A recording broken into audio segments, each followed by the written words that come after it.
Hi friends, my name is Katya. Welcome back to my channel, or welcome if you're new. Today I'm so excited to be able to be talking about my fall reading recommendations. Now I am definitely not as excited for fall as I know that a lot of other people are. This is just not my season because I don't like cold weather, and a movement towards cold weather and away from summer is just something that is always going to make me a little bit sad. So in an effort to really embrace the season and stave off any seasonal depressive feelings that I might eventually gain, I think it's always good for me to make a list of books that really fit the season and help me again to embrace it and help me to really appreciate it instead of holding on to the warm weather that I'm losing. That being said, I have a list of fall reading recommendations that I have really enjoyed in the past and that I think are books that are good to read during this season, as well as a fall TBR for myself of books that I'm hoping to read this season that will help me to feel the most autumnal that I can. My book recommendations in this video really run the gamut from cozy, happy, these books feel like a warm blanket kinds of reads, and then also some atmospheric, dark, mysterious, maybe a little bit spooky, scary autumn reads, because I think that both vibes are definitely vital to the overall autumnal aesthetic and like mood that I am trying to create. I've organized the list by genre, so you are welcome to click around to the timestamps and decide exactly what kinds of books you're interested in. But without further ado, let's get right on into the first genre of books that I'm going to be recommending, which is mystery and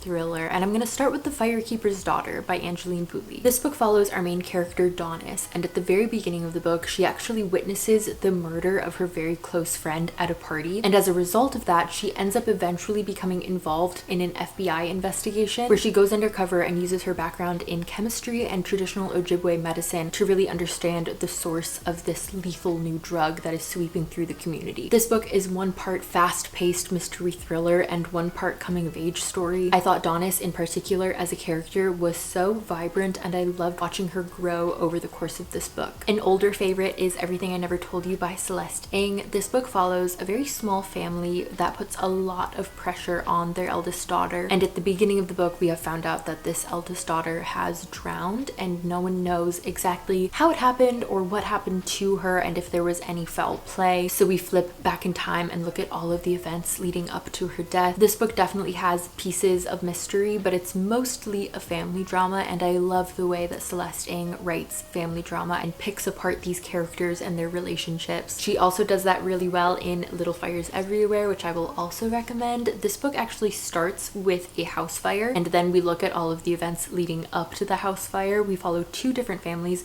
the Richardsons, who are a very rich, picture-perfect suburban family, and then the Warrens, who are a mother and daughter, and all of the ways that these two families' lives intertwine. This book got a Hulu adaptation a few years ago with Kerry Washington and Reese Witherspoon, and the show I didn't really think did the book justice, so if you watched that and were into it, I would still definitely give this book a chance. I also will recommend The God of the Woods. Now this book is set at a summer camp, but I think it still fits for a late summer moving into fall sort of book. This book follows the Van Laar family who own a summer camp, and decades ago their son Bear disappeared from the camp, and now all these years later their daughter Barbara, who I wonder why they sent to the camp in the first place, has also disappeared. So we've got these two different timelines where we're trying to figure out what happened to Bear, what happened to Barbara. Is the thing that happened to Barbara the same thing that happened to Bear? We've got a large cast of characters and many different plot threads that are woven together slowly but also so expertly. It takes a while to build, but once you have all the pieces, the plot starts moving so fast. It's so gripping and I absolutely loved it. So if you're looking for something to read in like August, September, I think this is a really good pick. I don't have the book with me right now because I'm actually loaning it to my mom, so I hope that she enjoys it too. The last mystery that I will recommend is called Piranesi. This is a book that I think is really good to go into knowing as little as possible. I'll tell you that we have dark academia vibes, we have a very unreliable narrator, we have a labyrinth and a story where it's very easy to feel unsettled and like you don't know what's going on, but you slowly figure out what's happening as the book goes along, and it makes for a really rewarding reading experience. Okay, now for a little bit of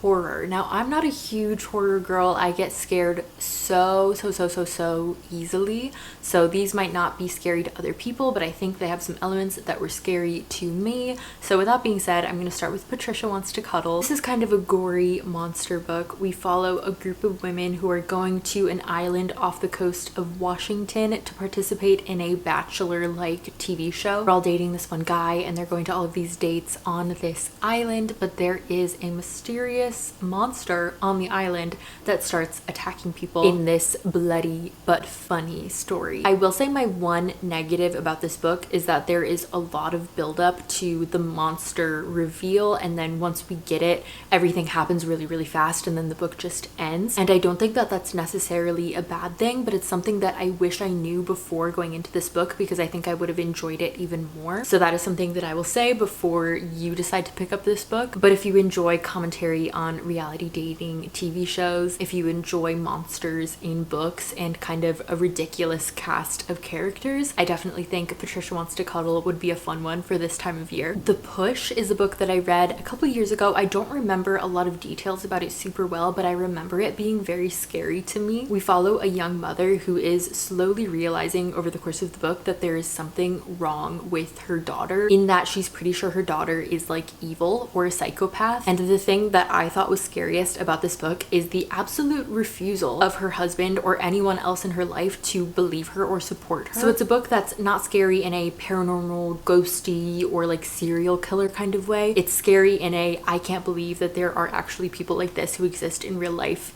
and would not support their partner kind of way. So yes, very unsettling, especially as like a person who would eventually like to have children, like not anytime soon by any means, but like eventually. And this is the first time that I read a book where like the kids really freaked me out. And then the final horror book that I'll talk about in this section is a book that is much more slow moving and emotional than the others. It's really a meditation on grief more than anything else, and this was one of my favorite books that I read last year. It's called Monstrilio, and it follows a couple who unfortunately ends up losing their young son, and in her grief the mother takes his lung and nurtures it and cares for it and feeds it, because she becomes convinced that she will be able to bring her son back to life through this lung. And something comes to life, but it's not her son. It's kind of a sentient being that forms out of this lung and becomes a small monster who they call Monstrilio and kind of treat like this child that they lost. There's some really thought-provoking moral dilemmas that are raised by the different characters in this book, and I thought that the story and the characters were just absolutely mesmerizing and haunting. Some contemporary fiction, some literary fiction. We've got to talk about My Dark Vanessa. This is a very heavy story. It takes place on two different timelines, one in the present day where we follow our main character Vanessa as she has just found out that her former English teacher has gotten in trouble for being inappropriate with some of his students, and then we flash back in time to when Vanessa herself had a romantic affair with this English teacher. I say romantic affair because that's the way that Vanessa views it. She is very hesitant to call herself a victim or to try to play off this relationship as anything other than romantic. And I think that the discussions in this book about what it means to be a victim were so interesting and so heartbreaking. I think Vanessa as a character is a really good example of not being a perfect victim, and it's one of the most moving and gripping books I think I've ever read. So definitely one I recommend if it's a subject matter that you think you can handle. I'm also going to take this opportunity to recommend Normal People. This is a love story that follows Connell and Marianne. They become involved when they're in high school, despite the fact that they are from very different worlds, very different social classes, but they keep their relationship a secret, in part because Connell is embarrassed of the unpopular Marianne. But then we follow them through university and all of the different ways that they are in love with each other, but they sabotage their relationships and keep themselves out of one another's lives. This book is so beautifully written. You can see all of the tabs that I have from places that I underlined quotes, as long as you don't mind that it doesn't have quotation marks. I know that that can bother a lot of people. This book was very popular back in 2020 when the TV series premiered, so I'm guessing that everybody who has wanted to read this book already has, but in case you missed it, I think fall is a good time to pick it up. Another backlist title that I think would be good for this time of year is My Sister's Keeper. I read this book back when I was, I think, 9 or 10, which in hindsight was maybe a little bit young for the content of this story, but I loved it then, reread it a year ago, and loved it just as much. We follow a family whose daughter Kate was diagnosed with leukemia, and they end up having another daughter specifically for the purpose of giving things to Kate, things like blood blood, things like bone marrow. So the purpose of this second daughter is to keep the first daughter alive. But as this second daughter, Anna, grows older, she decides at the beginning of this book to go to an attorney and sue her parents for the rights to her body so that she no longer has to cooperate and give things to Kate. And so the book follows all of these court proceedings and all of the background that led to this event. There is a very large cast of characters, from Anna to Kate, their brother, both of their parents, the attorney, the guardian ad litem, and every single character has such a distinct and unique voice. I think a lot of times with books that have many points of view, some of them can often get kind of muddy or confused with one another, and this one, every character's voice was so clear, which I really enjoyed. And I also enjoyed how thought-provoking the dilemmas in this book were, and how every character had such a strong opinion on the matter. And even if they were coming from extremely different viewpoints, it was interesting as a reader to be able to read every single argument. I think that's kind of been a theme throughout this whole video, is that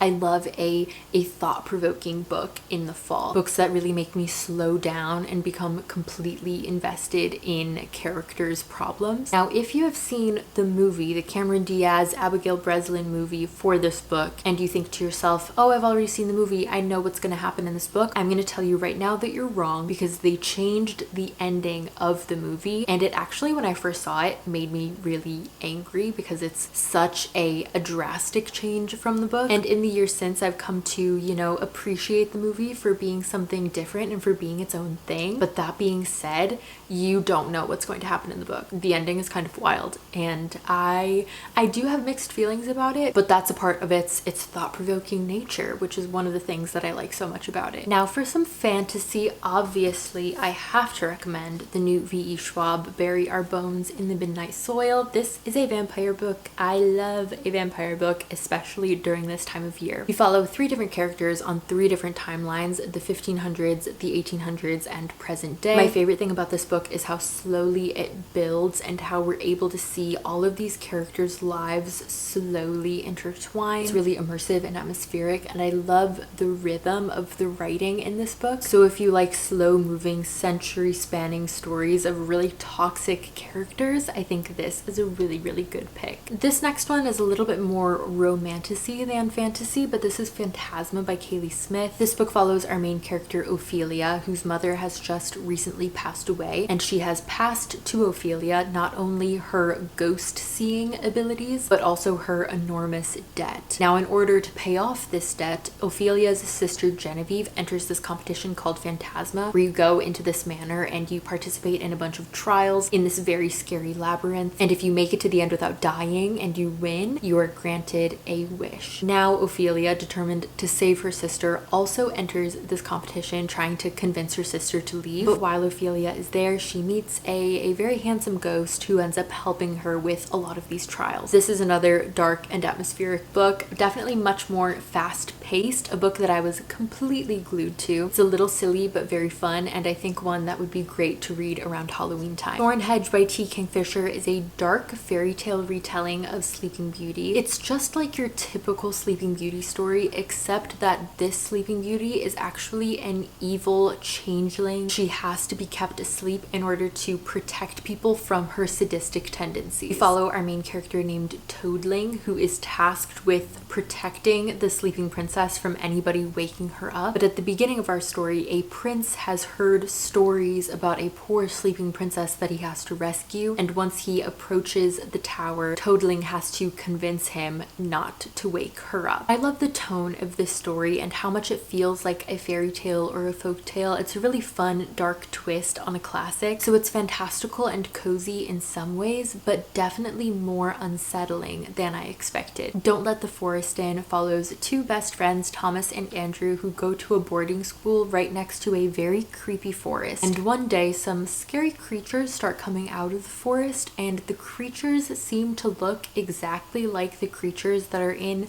the stories and the drawings that Thomas and Andrew have been creating. So now not only do they have to figure out where these monsters are coming from and if they are inadvertently creating them out of thin air, they also have to figure out how to stop these creatures from killing people in the school, because it has already started to happen. The writing in this book is really beautiful and really fast paced, and it also has some really stunning illustrations. Vicious, another V.E. Schwab, a little bit of an older one. This book follows Victor and Eli, and when they were college roommates back in the day, they experimented to be able to give themselves superpowers, and now in the present day they've got sort of a hero-villain rivalry. And the story focuses more on the villainous character and what it really means to be a villain and a hero. There are a lot of conversations about death in this book that I think make it really good for this time of year. It's another fast-paced, atmospheric one that I highly recommend. Our Infinite Fates is a story of the reincarnation over and over of two characters who always find each other in every single life. However, they are always cursed to fall in love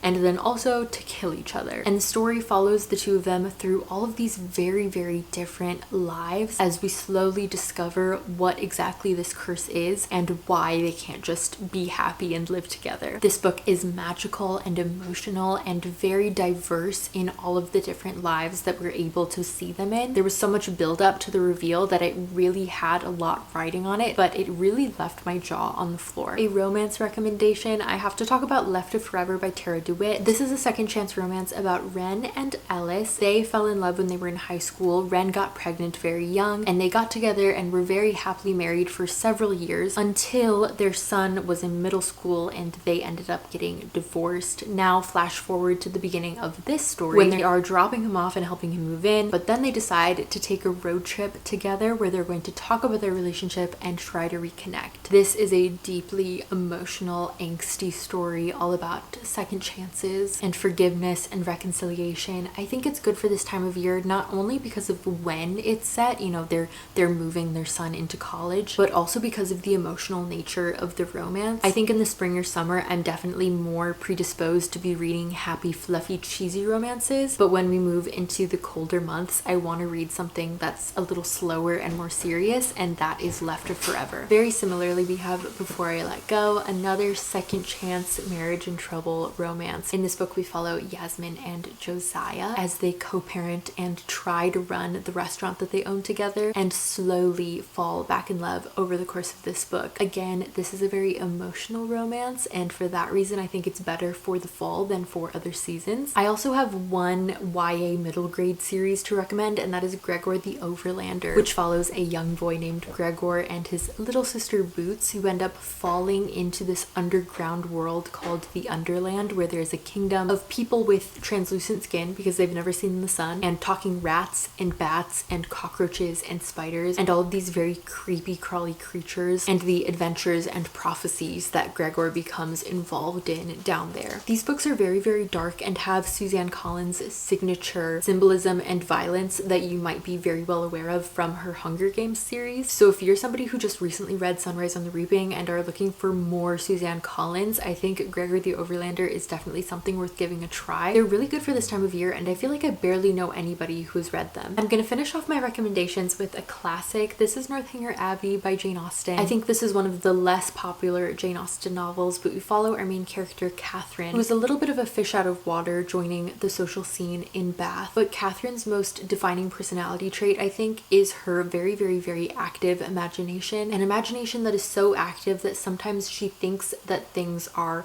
scarier and more nefarious than they really are, and that leads to some embarrassment but also some entertainment. Our romantic hero in this book is named Henry Tilney, and he is one of my favorite Jane Austen heroes. Now for some of the books that are on my TBR. First, I'm going to talk about Enchantra, the sequel to Phantasma. I think naturally, because I enjoyed Phantasma so much and because I think it fits the fall season so well, this one will hopefully give a very similar vibe. This book follows the sister Genevieve as she goes to an Italian manor and participates in another scary labyrinth trial game and also falls in love. I'm definitely very excited to read this one. Also very much looking forward to reading Spark of the Everflame. This was in my most recent video, my TBR wheel spin, Eden, where I picked the books that I was going to read in September. This book was chosen for the enemies to lovers prompt, and I think that an enemies to lovers romantasy could be really, really good to read during this time of year, so I'm excited for the fall vibes that this could potentially bring me. In a similar vein, Shield of Sparrows, another romantasy story, this one that follows a princess and a monster hunter, and it looks pretty dark and atmospheric, so I think this could be good for autumn as well. Hemlock and Silver is a Snow White fairy tale retelling told by the same author as Thornhedge, which I recommended earlier. This book follows a healer named Anya who is called to the palace to heal the ailing Princess Snow, and while she's there she gets lost in a magical mirror world, so I think that this could be really fun and atmospheric too. Mate is coming out in October. This is the sequel to Bride by Ali Hazelwood. This is my favorite Ali Hazelwood, and one that I didn't recommend in this video because I feel like I talk about it too often, but it's a werewolf vampire romance, so it's a very Halloween-y premise, and I'm excited to read the sequel to spend some more time with the side characters from this book. I'm also hoping to continue reading East of Eden. I'm halfway through this book right now, and it is a decades-spanning, sprawling family drama that is so immersive and beautifully written so far, and is such a fascinating character study that I'm really enjoying reading in this season. And then finally, I also want to read An Extraordinary Union. There's nothing about this that is particularly autumnal, but my hold just became available from the library, and so I'm very excited to read it right now. It's a historical romance set during the Civil War where both of our main characters are spies. Alright, I think that's going to be it for this video. Thank you so much for watching and for spending time with me. I really appreciate you. If you made it to the end of this video, comment a maple leaf down below so that I know. Don't forget to like and subscribe and click the bell to be notified of the next time I post a video. I love you guys so much, and I will see you in the next one.